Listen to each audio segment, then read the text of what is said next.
Do you want to be able to reset your Eufy doorbell to its factory default settings? Well, then this video is going to be perfect for you, because in this video I'm going to show you step by step exactly how to do this. So the step number one is going to be for you to locate the sync button. So find the sync button on your Eufy doorbell. It's usually situated on the back of the device.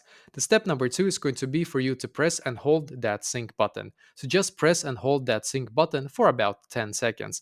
You will then notice the LED light flashing, and that indicates that the reset process has now actually started. So step number three, wait for the doorbell to restart, of course. So after releasing the button, the doorbell will then reboot. This process, by the way, may take some time, just so you are aware of that.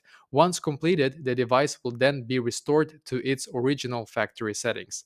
And some additional information for you. So if you have the battery powered models, ensure that your doorbell is sufficiently charged before initiating this reset. It's very important.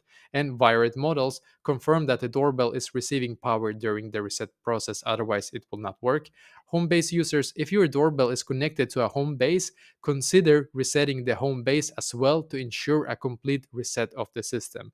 This is not like 100% that you have to do so, but it's good to do so to be able to know that you give it more chance to fix the problem, just so you know.